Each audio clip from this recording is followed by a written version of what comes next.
प्रधानमंत्री नरेंद्र मोदी ने दिल्ली के डॉक्टर अंबेडकर अंतर्राष्ट्रीय केंद्र में राष्ट्रीय स्वयंसेवक संघ के शताब्दी समारोह को संबोधित किया। समारोह में पिछली एक सदी में राष्ट्र प्रथम की भावना के साथ मां भारती की सेवा में समर्पित रहे आरएसएस के योगदान को नमन किया गया। पीएम ने इस अवसर पर विशेष डाक टिकट और सिक्का भी जारी किया। प्रधानमंत्री ने अपने संबोधन में राष्ट्रीय स्वयंसेवक संघ की 100 वर्ष की यात्रा और राष्ट्र के लिए उसके योगदान को सराहा। 100 वर्ष पूर्व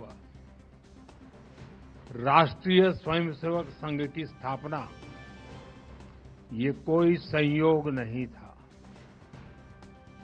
ये हजारों वर्षों से चली आ रही उस परंपरा का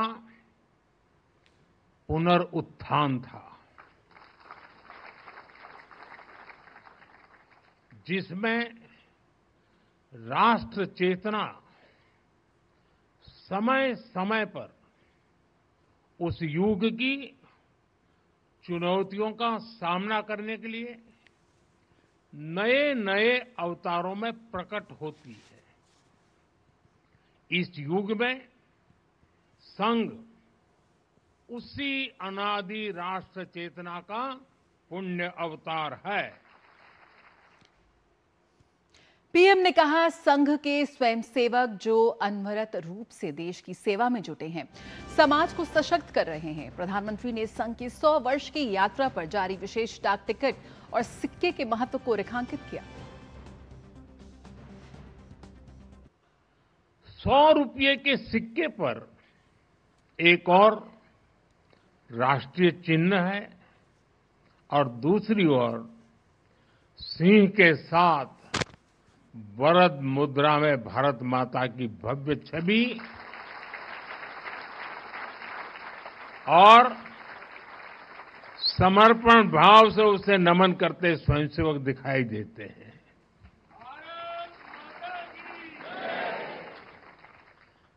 भारतीय मुद्रा पर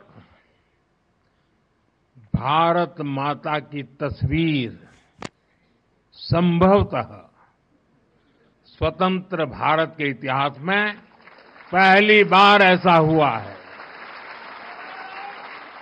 इस सिक्के के ऊपर संघ का बोध वाक्य भी अंकित है। राष्ट्राय स्वाहा इदं राष्ट्राय इदं न मम। पीएम ने कहा कि संघ के अलग अलग अंग राष्ट्र प्रथम के साझा लक्ष्य को सामने रखकर देश सेवा में जुटे हैं।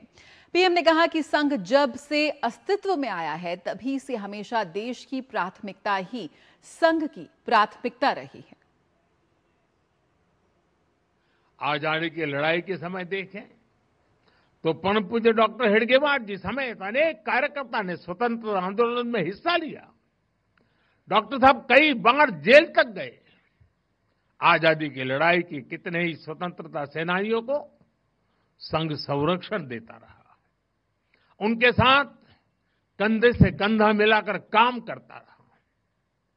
1942 में 1942 में जब तिमूर में अंग्रेजों के खिलाफ आंदोलन हुआ तो उसमें अनेक स्वयंसेवकों को अंग्रेजों के भीषण अत्याचार का सामना करना पड़ा। आजादी के बाद भी हैदराबाद में निजाम के अत्याचारों के खिलाफ संघर्ष से लेकर गोवा के स्वतंत्रता आंदोलन और दादरा नगर हवेली की मुक्ति तक संघ ने कितने ही बलिदान दिए और भाव एक ही रहा, राष्ट्र प्रथम। लक्ष्य एक ही रहा, एक भारत श्रेष्ठ भारत। पीएम राष्ट्रीय स्वयंसेवक संघ पर होने वाले हमलों और उसके खिलाफ साजिशों का भी उन्होंने जिक्र किया। पीएम ने कहा कि इसके बावजूद संघ ने कटुता को पास नहीं आने दिया और देश सेवा में जुटा रहा। जिसने कभी कटुता को जन्म नहीं दिया वो है प्रत्येक स्वयंसेवक का लोकतंत्र और संवैधानिक संस्थाओं में अडिग विश्वास। जब देश पर इमरजेंसी थोपी गई तो इसी एक विश्वास ने हर स्वयंसेवक को ताकत दी, उसे संघर्ष करने की क्षमता दी। इन्हीं दो मूल्यों, समाज के साथ एकात्मता और संवैधानिक संस्थाओं के प्रति आस्था ने संघ के स्वयंसेवकों को हर संकट में स्थित प्रज्ञ बना के रखा, समाज के प्रति संवेदनशील बनाए रखा। पीएम ने भेदभाव और छुआछूत के खिलाफ संघ की लड़ाई का जिक्र किया। पीएम ने कहा कि संघ आया है।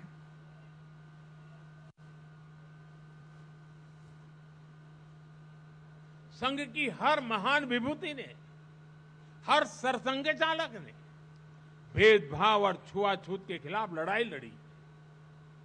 परम पूज्य गुरु जी ने निरंतर न हिंदू पतितो भवेत की भावना को आगे बढ़ाया, यानी हर हिंदू एक ही परिवार है, कोई भी हिंदू कभी पतित या नीचा नहीं हो सकता।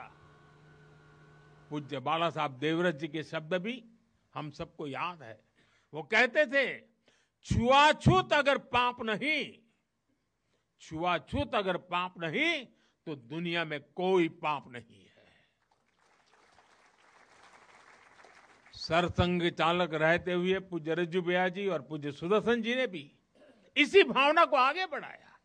वर्तमान सरसंघ चालक आदरणीय मोहन भागवत जी ने भी समरसता के लिए समाज के सामने स्पष्ट लक्ष्य रखा है और गांव-गांव तक इस बात की ज्योत जगाई है। क्या है वो? उन्होंने कहा, एक कुआं, एक मंदिर और एक श्मशान। राष्ट्रीय स्वयंसेवक संघ के सरकारवाह दत्तात्रेय होले ने अपने संबोधन में कहा कि निर्माण से राष्ट्र निर्माण करना है। संघ की एक शताब्दी की यात्रा का उल्लेख करते हुए उन्होंने कहा कि समाज ने संघ के योगदान को देखा है। संघ एक विचार के लिए साधना करते हुए आया है। संघ के विचार भारत के इस मिट्टी के विचार हैं। यहाँ के इस सभ्यता और संस्कृति के हजारों वर्षों से यहाँ के लोगों ने जीवन में प्रयोग करते हुए विश्व के सामने एक श्रेष्ठ समाज को निर्माण करने का जो संकल्प लेकर जिस कार्य को उन्होंने आगे बढ़ाया, उस विचार के, उस जीवन दर्शन के, उस जीवन के प्रयोग के, उस सभ्यता के, उस संस्कृति के पहचान है। इसलिए संघ के कार्य उसको स्वीकार्यता हुआ है, इसका अर्थ केवल एक संगठन के कार्य के स्वीकार्य है इतना ही मात्र नहीं है, परंतु इस विचार के, इस जीवन दर्शन के बारे में लोगों के मन में पुनः एक बार उत्साह, पुनः एक बार एक उमंग, पुनः एक बार हम विश्व में एक श्रेष्ठ समाज के नाते खड़े होने में हम सक्षम हैं, ऐसे एक भाव जगह है, उसका एक उत्सव है। और इस वक्त हमारे साथ जुड़ रहे हैं प्रफुल्ल केतकर, वरिष्ठ पत्रकार। राष्ट्रीय स्वयंसेवक संघ के शताब्दी वर्ष का जश्न यहां मनाया जा रहा है। बेहद खास कार्यक्रम अभी हमने देखा जिसमें शिरकत की प्रधानमंत्री नरेंद्र मोदी ने। और प्रफुल्ल जी हमारे साथ जुड़ गए हैं, बहुत बहुत स्वागत है प्रफुल्ल जी आपका कार्यक्रम मिड डे प्राइम में। सबसे पहला सवाल यही, जिस तरह से प्रधानमंत्री नरेंद्र मोदी ने भी जिक्र किया जो संघ की मूल भावना है, व्यक्ति निर्माण से राष्ट्र निर्माण, किस तरह से देखते हैं आज इसके 100 वर्षों की गौरवशाली यात्रा का जिक्र हम यहां कर रहे हैं, कैसे इस दर्शन को, इस मूल मंत्र को संघ ने जमीन पर उतारा अपने इन 100 वर्षों की यात्रा में?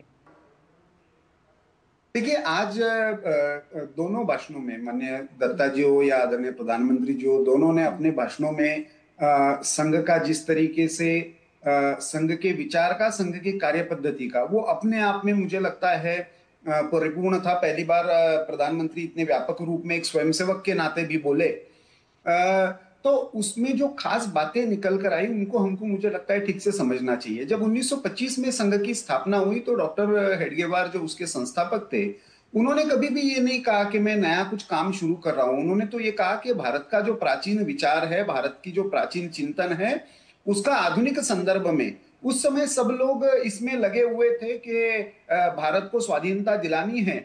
लेकिन डॉक्टर हेडगेवार जो क्रांतिकारी में भी थे, सत्याग्रह में भी रहे, उनको ये लगा कि जब तक इस समाज के दोष, जब समाज राष्ट्रभक्ति से परिपूर्ण होकर, संस्कारों से परिपूर्ण होकर जब समाज खड़ा नहीं रहता, तब तक स्वाधीनता भी प्राप्त नहीं होगी और स्वाधीनता मिलने के बाद भी भारत अपने जीवन उद्देश्यों को पूरा नहीं कर पाएगा। उस कारण से उन्होंने राष्ट्रीय स्वयंसेवक संघ का कार्य शुरू किया। तब जो आज प्रधानमंत्री जी ने कहा कि ये कोई नया कार्य नहीं है, ये भारत का जो नेशनल कॉन्शियसनेस है, भारत की जो एक सनातन राष्ट्रीय चेतना है, उसका नवीन अवतार है। तो ये मुझे लगता है संदर्भ समझना बहुत आवश्यक है और यही कारण है। उसके सिवा प्रधानमंत्री जी ने जो दो बातें कही कि बहुत सारे आरोप लगे, पहले तो मजाक उड़ाया गया, फिर बैन लगाया गया, विविध प्रकार के आरोप लगाए गए और अब स्वीकार्यता का दौर राष्ट्रीय स्वयंसेवक संघ के संदर्भ में आया। लेकिन इसमें संघ ने कभी भी समाज के किसी भी वर्ग के बारे में, किसी भी दल के बारे में, किसी भी विचार के बारे में घृणा की, द्वेष की भावना नहीं पनपने दी। और उसके साथ साथ जो भी किया वो संवैधानिक मार्ग से, लोकतांत्रिक मार्ग से, चाहे वो 1949 का बैन हो, चाहे वो 1975 का बैन हो, स्वाधीनता के बाद भी सत्याग्रह और सकारात्मक ढंग से कैसे किया जा सकता है, और उसके साथ साथ जो सेवा का एक सहज भाव से मैं अपने समाज का घटक हूं, मैं अपने देश के लिए कर रहा हूं, इसका संस्कार युवाओं के मन में, बालकों के मन में निर्माण करने का एक यज्ञ इस रूप में राष्ट्रीय स्वयंसेवक संघ 100 वर्ष से कार्य कर रहा है। मुझे लगता है आज का डाक टिकट जारी होना और आज सिक्का जारी होना, उस एक तरीके से उस कार्य को आज पूरा देश और सरकार भी एक तरीके से नमन कर रही है। उस रूप में इस कार्यक्रम को मैं देखता हूं। बिल्कुल प्रफुल्ल जी, जिसका जिक्र आपने किया और प्रधानमंत्री ने भी कहा कि कितने प्रतिबंध लगे और कितने झूठे मुकदमे हुए, लेकिन वो कटुता संघ में कभी नहीं आई। कैसे आप देखते हैं कि यही धैर्य और यही संयम संघ की शक्ति बनकर उभरा? देखिए, संघ ने हमेशा से एक विचार रखा कि हमको समाज में एक अलग संगठन नहीं खड़ा करना है, हमको समाज को ही संगठित करना है। जब समाज अपना है और समाज के दोष जो है वो भी अपने हैं, उनको दूर करने के लिए हमको ये सारा प्रयास करना है। तो कोई प्रधानमंत्री जी ने बहुत अच्छा शब्द प्रयोग किया कि कोई अच्छा है और कोई कम अच्छा है, और उन्होंने उदाहरण दिया कुम्हार का। तो कुम्हार जैसे घटकों, और संघ के कार्य पद्धति में हमेशा एक शब्द प्रयोग होता है, प्रधानमंत्री जी ने भी उसका उल्लेख किया कि जो जैसा है उसको स्वीकार करो और जैसा चाहे वैसा बनाओ। तो बहुत सर्वसामान्य लोगों के मन में असामान्य देशभक्ति का भाव जागृत करना, इस देश के लिए, इस समाज के लिए मेरा कोई दायित्व बनता है, यह भाव जागृत करना। और इसी कारण से जब कोई भी घटना होती है तो हम देखते हैं कि संघ का स्वयंसेवक ऊपर से कोई आज्ञा आने की राह नहीं देखता। कहीं पे कुछ भूकंप आया हो, उत्तराखंड जैसी त्रासदी हो, या वायनाड का प्रधानमंत्री जी ने उल्लेख किया, 1949 में सबसे पहला बड़ा ये असम में आया था, उसमें भी संघ के स्वयंसेवकों ने, उस समय हालांकि संघ की ताकत बहुत बड़ी नहीं थी, लेकिन ये मेरा दायित्व है, ये समाज मेरा, ये देश मेरा है, उसके लिए कुछ काम करना है, ये मेरी जिम्मेदारी है। यह भाव देश के हर नागरिक के मन में, वो किसी भी जाति बिरादरी धर्म का हो, किसी भी भाषा का हो, किसी भी वो स्त्री हो पुरुष हो, वो सबके मन में ये भाव जागृत करने का काम संघ की शाखा और संघ का विचार है। और उस कारण से मुझे लगता है कि संघ समाज से अलग अपना अस्तित्व बनाने के बजाय संघ सारे समाज को साथ में लेकर इस एक तरीके से वैचारिक परिवर्तन में भी, और भारत का वैश्विक स्तर पर जो स्थान है उसकी पुनर्स्थापना करने में भी एक महत्वपूर्ण योगदान दे रहा है।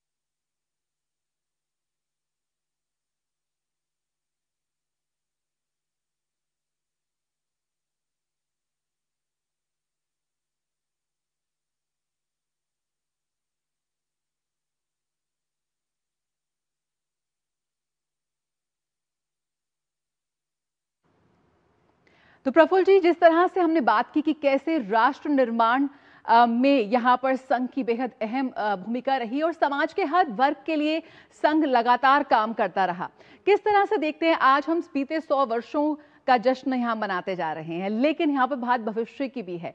आज जो बदलता भारत है उस लिहाज से किस तरह से आप संघ की भूमिका देखते हैं, खास तौर पर हमारे युवाओं को किस तरह से एक राष्ट्र निर्माण की भावना से ओतप्रोत करता हुआ यहाँ पर संघ संदेश देता हुआ नजर आता है?